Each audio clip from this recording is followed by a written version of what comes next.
성경을 읽으시고 계시죠? 별로 자신 없는 대답이시네요. 성경을 읽으면서 우리는 타임머신을 타고 그 시대로 날아가는 그 상황들을 경험하게 돼요. 말은 무슨 말이냐면 이입되어진다고 그러죠. 성경 속에 내가 막 들어가는 것 같은 느낌, 그 상황 속에 내가 어느 한 부분에 있는 것과 같은 느낌을 이야기하는 거예요. 성경을 읽으면서 놀라운 광경들, 또 우리의 심령을 울리는 그런 울림의 소리가 내 마음속에 들리는 거거든요. 그래서 우리가 성경을 읽는 거예요. 그리고 그 성경을 읽으면서 그런 느낌을 가지면서 말씀에 대한 경외심을 가지게 되는 거거든요. 그래서 다윗과 만남을 경험할 수 있고 에녹과 함께함을 체험할 수 있고 천사들을 만남의 기쁨도 성경 속에서 누리게 되어진다 하는 것이죠. 믿음의 사람들이 다 천국에 간다. 믿습니까? 예수 그리스도를 구주로 영접한 하나님의 사람들은 다 천국에 간다. 이게 성경에 기록된 말씀이고 우리는 그 사실을 믿는 사람들. 그런데 성경을 보면 천국에 대한 묘사가 상세하게 기록이 되어 있어요. 특별히 요한계시록을 통해서 보면 잘 기록이 되어 있는데 12보석으로 되어 있다. 황금길을 다닌다. 우리가 일반적으로 그렇게 알고 있어요. 그러면 황금으로 된 길을 그렇게 다닌다는 말인가? 12보석으로 막 다 이렇게 장식이 되어졌다는 말인가? 문자적으로 해석하면 그렇게 되겠죠. 그러나 우리는 성경을 문자적으로만 해석하면 문제가 생길 수 있어요. 의미를 생각해 볼 필요도 있어요. 당시에 예수님의 제자 요한이 밤모섬에 귀향을 가지요. 귀향을 가서 천국의 모습을 보는 거예요. 천국의 모습을 보면서 그 요한이 가지고 있는 지식과 그리고 자기의 모든 경험들을 통해서 기록한 책이거든요. 그래서 그렇게 요한이 표현을 한 거예요. 너무나도 좋다는 표현을 12보석으로 가득 찼다. 황금길을 다니는 것 같다. 이렇게 표현했어요. 그럼 여러분들은 여러분들의 그동안의 지식이나 경험이나 삶의 자리를 통해서 천국을 표현해 보라고 하면 최고의 언어와 최고의 찬사를 가지고 천국을 문장으로 표현해 보려고 하면 다 다를 거예요. 왜냐하면 사람마다 가치가 다 다르거든요. 그러니까 요한이 보았던 그 천국의 모습, 정말로 황홀하고 아름답고 말로 표현할 수 없는 그 모습을 그렇게 표현을 한 거예요. 그 천국에 대하여서 우리 스스로들도 요한이 보았을 때 그렇게 아름다운 천국이었구나. 그 천국에 내가 사모함으로 들어가게 되어졌다는 이 사실이 날마다 감동으로 여러분들의 삶에 다가올 수 있게 되기를 바랍니다. 천국에 가면 모두가 놀라서 감탄하게 될 거고, 그리고 그 무엇보다도 우리 믿음의 선진들을 만나볼 수 있다는 거죠.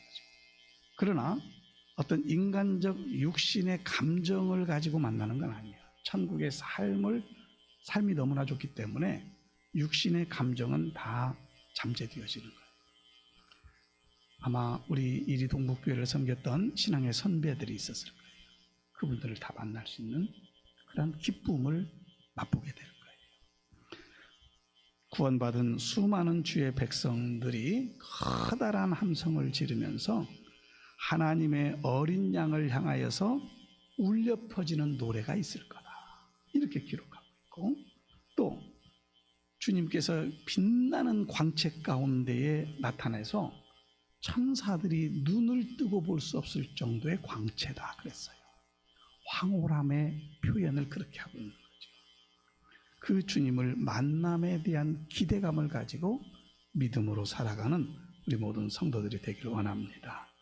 그 황홀감에 젖어 있다 보니까 시간이 지나갔는데 금세 지나가서 그냥 수백 년이 그냥 지나가는 것 같은 그와 같은 광경이 천국을 묘사하고 있는 내용의 말씀이에요. 그런데 우리가 두 번 다시 볼 수 없는 것이 하나 있어요. 그것은 비그리스도인, 믿지 않는 사람들은 그 천국에서 볼 수 없다는 얘기죠. 어디에서도 찾아볼 수가 없어요. 그 비그리스도인, 믿지 않는 사람들을 용서하시는 분, 곧 예수님께로 인도할 기회는 지금뿐이라는 거죠. 지금. 하나님의 구원의 계획에서 믿는 우리가 제 역할을 감당할 수 있는 기회도 지금이에요. 미래가 아니에요. 나중에가 아니에요.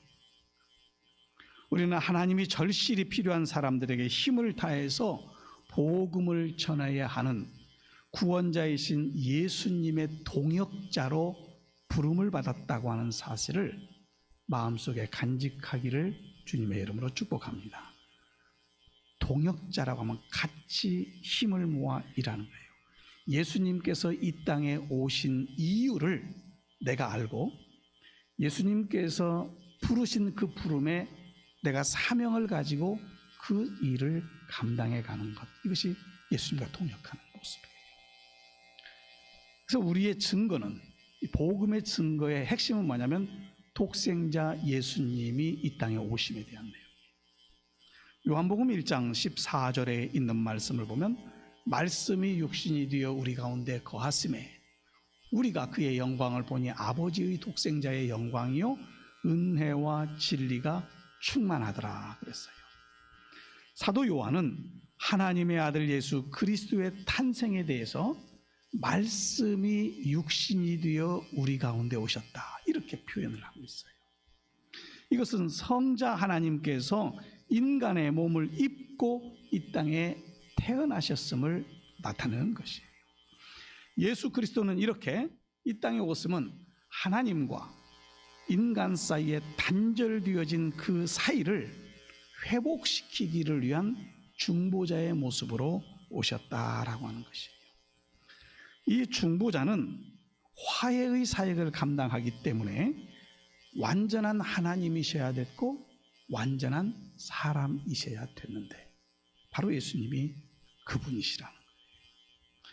따라서 인간은 중보자이신 예수 그리스도를 통해서 하나님을 만나는 거고요, 하나님은 또한 독생하신 예수 그리스도 안에서 우리 인간을 만나 주셔서 구원의 은혜 안에 살게 하시는 거예요. 이 관계를 우리가 정확히 이해할 필요가 있다라고 하는 것이죠.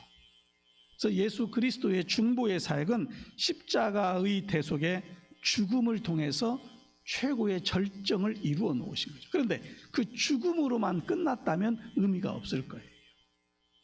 죄 없으신 예수님께서 인류의 죄악을 짊어지시고 속죄의 어린 양이 되어서 십자가에 자기를 생명을 내어 놓으심으로 인해서 인류를 죄악 가운데서 구원하는 하나님의 은혜를 마련했어요.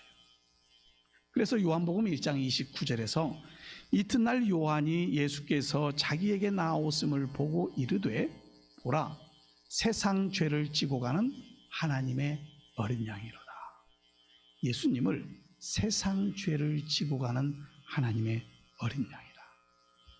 예수님께서 이 목적을 이루시기를 위해서 이 땅에 오셨고 모든 인간은 이 예수님께서 완성하신 이 대속의 은혜를 믿음으로 말미암아서 구원의 그 기쁨과 감격을 가지고 천국을 소망하면서 살게 되어졌다라고 하는 거예요.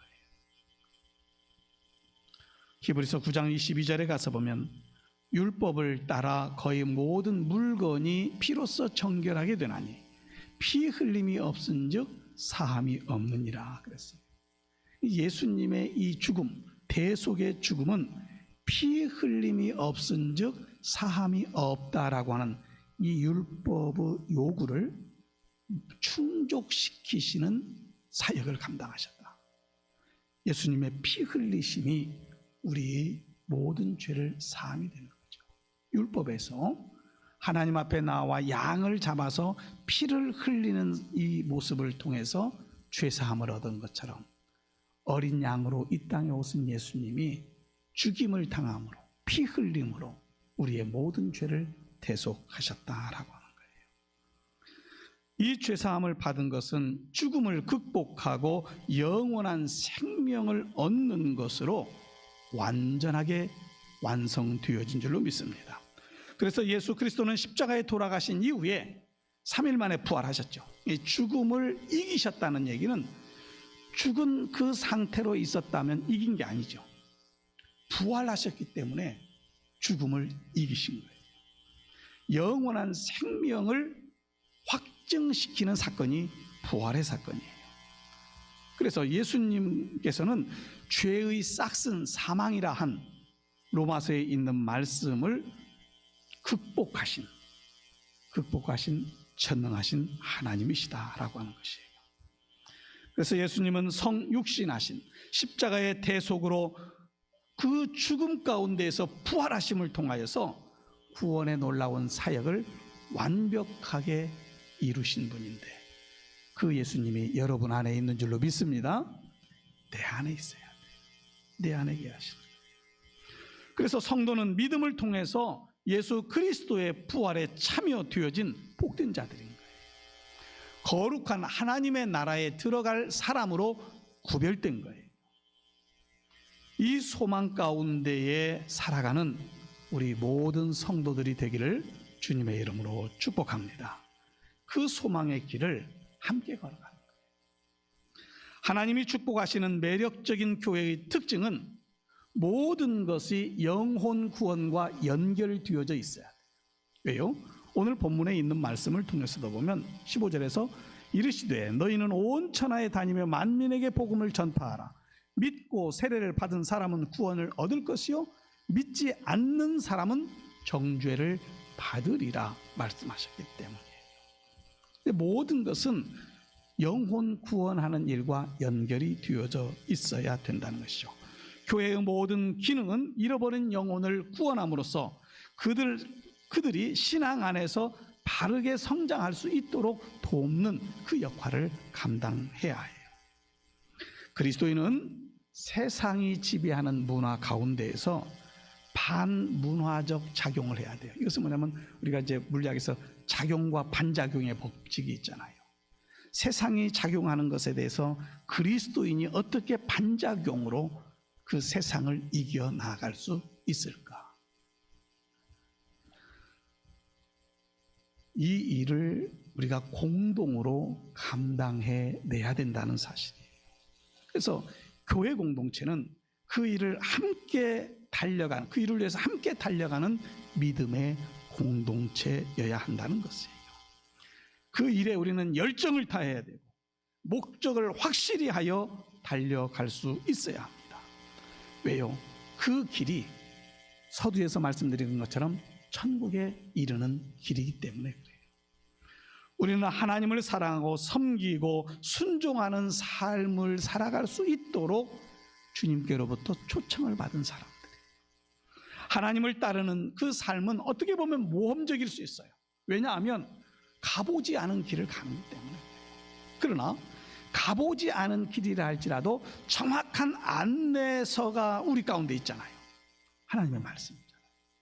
그 안내서를 따라서 가게 되면 마지막 종착역은 하나님의 나라일 줄로 믿습니다. 두려워할 필요가 없어요.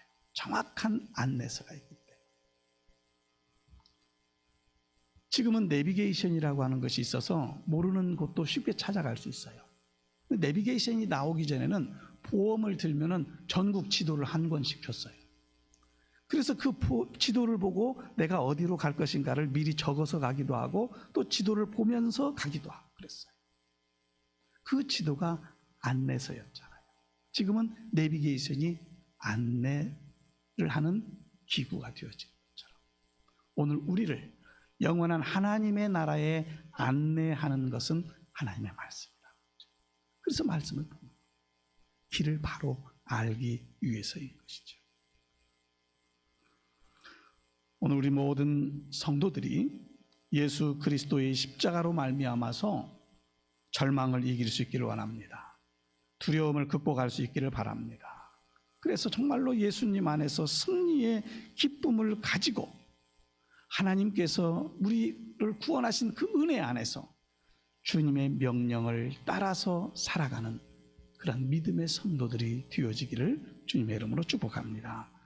교회는 오직 한 가지로 유명해져야 돼요. 이리동북교회 건물이 참 멋지게 잘 지어졌는데 이것으로 유명세 탈 필요 없어요. 이리동북교회는 체육대회를 참 재밌게 잘한다던데 이게 유명세 탈 필요 없어요. 수련회가 재밌다든지 바자회가 참 즐겁게 잘하네 이런 것으로 유명세 탈 필요가 없어요. 교회는 오직 사람들을 예수 그리스도께로 인도하는 교회라는 인정을 받아야 될 줄로 믿습니다. 이 모습이 교회의 존재 가치를 그대로 드러내는 것이에요. 영혼을 구원하는 일이 우리에게 있어서 가장 중요한 일임을 인식하고 그 길을 달려가야 돼요. 우리 모두는 영혼 구원에 초점을 둔 교회의 문화를 만들어 가야 돼요.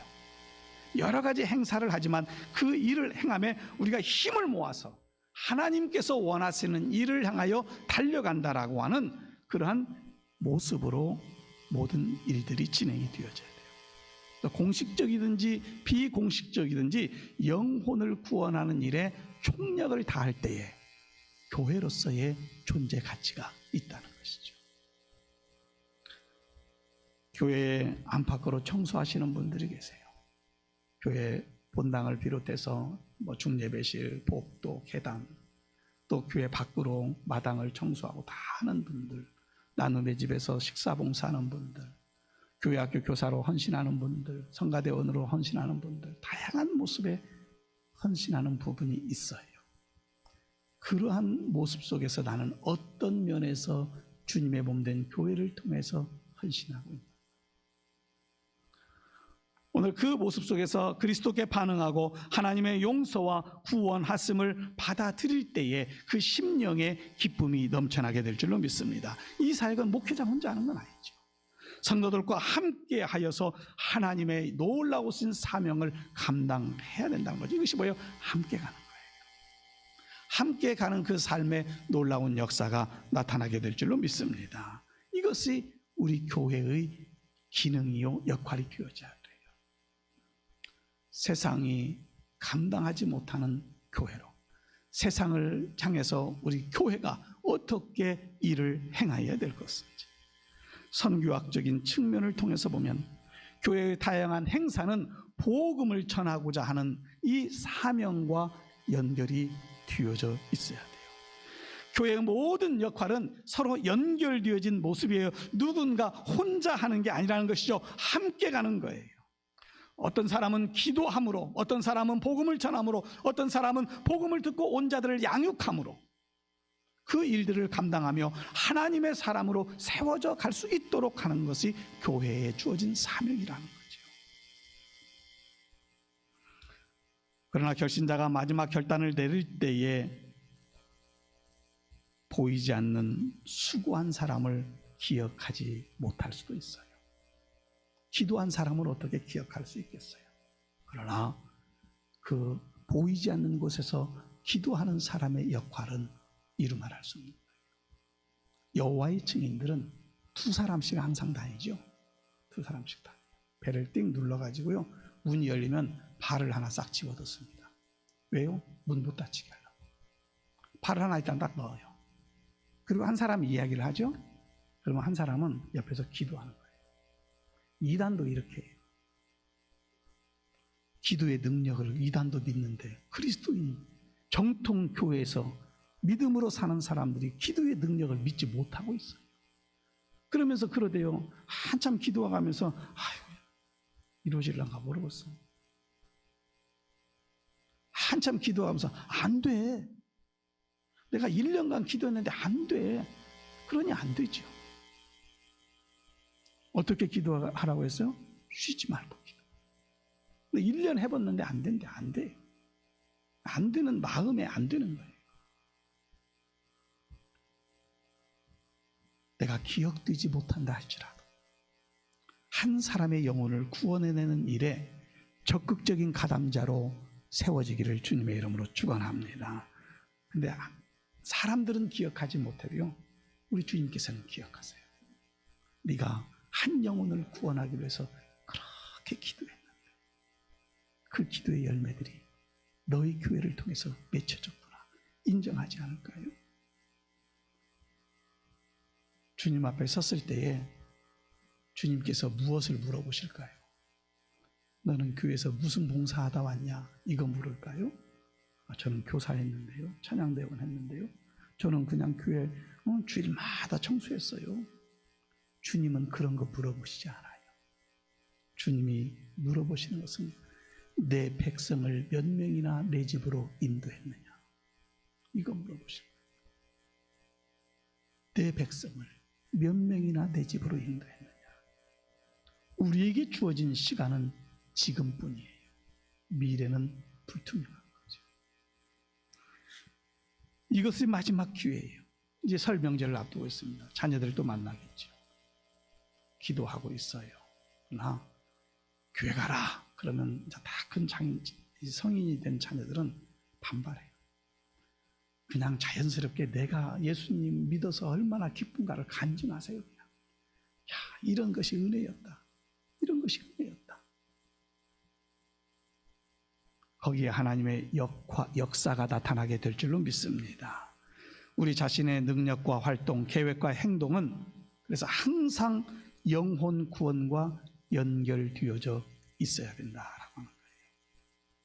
성공의 신부인 시어도어 웨델이라고 하는 박사가 1953년 글을 하나 발표를 했어요. 이 그리스도인들이 교회에서 순기능을 어떻게 감당해야 될 것인가를 지적하는 글인데, 이야기예요. 영국은 섬나라잖아요. 지역마다 해안에 그런 구조대들이 있대요. 지금은 이제 많이 발달이 돼서 그렇지만 옛날에 50년대, 1950년대에 그때에 조난당한 배에서 무전이 오게 되면은 이 구조대가 가는 거예요. 구조대에 가서 그들을 건져내요. 그런데 이 구조대원들이 기거하는, 잠깐 이제 대기를 하고 있어야 되잖아요. 그 대기하는 건물이 너무 낡은 거예요. 그러면서 그들은 처음에 이렇게 말했어요. 야, 우리가 사람들을 구조해 갖고 오면은 이 낡은 건물에 그 사람들을 어떻게 들이냐. 그래서 좀 건물을 리모델링 해가지고 인테리어 멋있게 해가지고 이렇게 해서 구조되어 온 사람들을 잘 회복될 수 있도록 모셔야 되지 않냐. 그렇게 하자 그랬어. 리모델링을 다 이거 멋지게 만들어놨어요. 침대도 쫙 갖다 놓고 앉아서 쉴 수 있도록 차도 마실 수 있도록 쫙 세팅도 다 해놓고 다 해놨어요. 마치 멋진 사교 클럽 같이 만들어진 거예요. 그런데 어느 날부터 구조대원들이 거기서 그냥 쉬는 거예요. 무전이 오는 것에 관심도 없어요. 거기서 차 마시고 놀고 이야기하고. 그러다가 어느 구조대원이 우리가 여기 이렇게 리모델링한 것은 우리가 이렇게 놀고 쉬려고 만들어 놓은 것이 아니지 않냐. 우리의 원래의 목적을 되찾아야 되지 않겠냐. 그러니 우리가 구조하는 일에 전심하자 그랬더니 거기서 편안하게 쉬면서 차 마시고 놀던 사람들이 너나 해라. 그러죠. 그 말을 했던 사람이 다시 거기서 나왔어요. 나오다 보니까 또 허름한 그러한 건물을 얻을 수밖에 없었어요. 열심히 구조 활동을 또 했어요. 왜? 사교클럽에 이미 새롭게 리모델링 되어진 그곳에 있는 사람은 이 구조의 신호에 대해서 별로 관심이 없었거든요.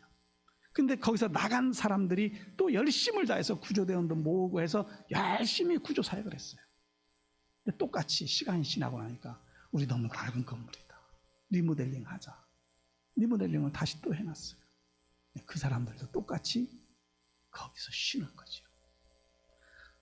그러다가 또 다른 사람들이 야 이거 우리 이거 아닌데? 너나 나가라. 그래서 해안가에 사교 클럽들이 많은 이유가 거기가 있대요. 해안가에 사교 클럽들이 구조대로서 구조대의 사명을 감당하지 못하고 안일함 속에서 살아갈 때에, 그런데 거기에 다시 일깨워주는 사람들이 있었다는 거죠. 근데 문제는 그들도 어느 순간에 또다시 다람쥐 쳇바퀴 돌듯이 그 평안함에 빠져서 지내게 되어졌다는 이야기예요. 그곳에서 여전히 빈번하게 파손 사고가 나고 또 많은 사람들이 익사되어져 죽는 일들이 벌어지더라 하는 거예요. 구조대의 역할은 뭘까요? 구조해야 될 사람들을 바라보는 게 역할이에요. 그래서 그들은 그 쌍안경을 가지고 또 무전을 통해서 어디가 사고가 났는지를 알고 달려가야 되는 게 구조대원의 사명이지요. 오늘 우리는 바로 그 구조대원들이에요. 죄악에 험해이고 죄악에 빠져 있는 자들을 건져내야 될 사명을 부여받은 구조대원들이라 그 말이에요. 예수님께서 분주한 가운데 사람들이 자기를 찾고 있다는 이야기를 들었어요. 그런데 주님은 사람들에게 별로 관심이 없이 기도하러 가셨어요. 주님께서 기도하러 가신 이유, 주변 환경에 끌리지 아니하고 주님은 자기에게 주어진 목적을 이루시기를 위해서 사명을 다하는 삶을 사셨던 것을 볼 수 있어요. 주님이 이렇게 말씀하시죠. 가자. 거기서도 전도하니 내가 이를 위하여 왔노라. 예수님이 가시는 곳의 목적은 거기에 환자들도 있었어요. 병자들도 있었어요. 왜 병을 고치셨나요? 새벽에 나가서 기도도 하셨어요. 왜 기도하셨을까요? 귀신을 쫓아냈어요. 왜 귀신을 쫓아냈을까요? 전도하려니 내가 이를 위하여서 왔노라. 하나님의 나라를 선포하고 복음을 전하기를 위해서 이 땅에 오신 예수님도 그 일을 이루기 위해서 기도하셨다. 오직 한 가지의 목적이셨어요. 죄 가운데 사는 영혼들을 구원의 삶으로 인도하기를 위해서 이 땅에 오신 예수님, 땀을 흘리시고 기도하시고 많은 병자들을 고치시고 그들의 아픈 가슴들을 어루만져 주신 이유 하나, 하나님의 나라를 전파하기 위해서였다는 것이죠. 고린도전서 10장 31절에 가서 보면 그런즉 너희가 먹든지 마시든지 무엇을 하든지 다 하나님의 영광을 위하여 하라 그랬어요. 이 땅에서 하나님의 영광을 위한 최고의 방법은 무엇일까요? 하나님의 나라의 별처럼 빛날 하나님의 사람들의 사역은 무엇일까요? 그것은 영혼을 구원하는 일, 곧 복음을 전하는 일이라는 것이죠. 세상을 가슴 뛰게 하는 교회의 세 번째 목적은 복음을 전하는 삶이에요. 올 한 해 나는 어떠한 마음의 각오를 가지고 복음을 전할까? 복음을 전하라고 하면요, 먼저 들리는 소리가 그래요. 나는 사람이 없어요. 전할 사람이 없대요. 정말 그럴까요? 관심을 안 갖는 거 아닐까요? 예수를 믿는 사람보다 믿지 않는 사람이 훨씬 많아요. 그런데 사람이 없대요. 하기 싫은 거죠. 그리고 또 미리 얘기해요. 내가 전해도 안 믿어. 미리 딱 예단을 해버려요. 나는 전하는데 안 믿어. 그러니 믿을 수 있겠어요? 예단하지 마세요. 그저 믿고 나에게 주어진 사명만 감당하세요. 하나님이 계획하시고 하나님이 우리를 부르셨고 그 부르심의 상을 향해 달려가는 믿음의 성도들은 성령을 의지하여서 우리가 살고 있는 익사시, 대한민국 그리고 세계를 향해서 복음을 전할 사명이 주어졌기에 우리는 쉬지 말고 그 일을 감당해내야 될 줄로 믿습니다. 이 복음을 전함이 여러분의 사명이 되기를 원합니다. 이 복음을 전함이 여러분들의 기쁨이 되기를 원합니다. 왜요? 아름다운 결과를 통해서 주님이 기뻐하시는 일을 하기 때문에 곧 그 일이 주님의 다시 오심을 앞당기는 최선의 길이 되어지는 거예요.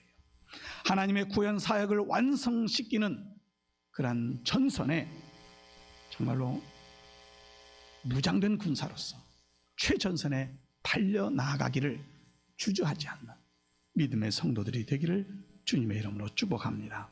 여호와 하나님께서 저와 여러분을 이 죄악된 세상 가운데에서 구원의 그 일들을 감당하려고 불러 세워주셨다라고 하는 사실, 그 하나님의 도구된 모습으로 살아가는 성도들이 되기를 원합니다.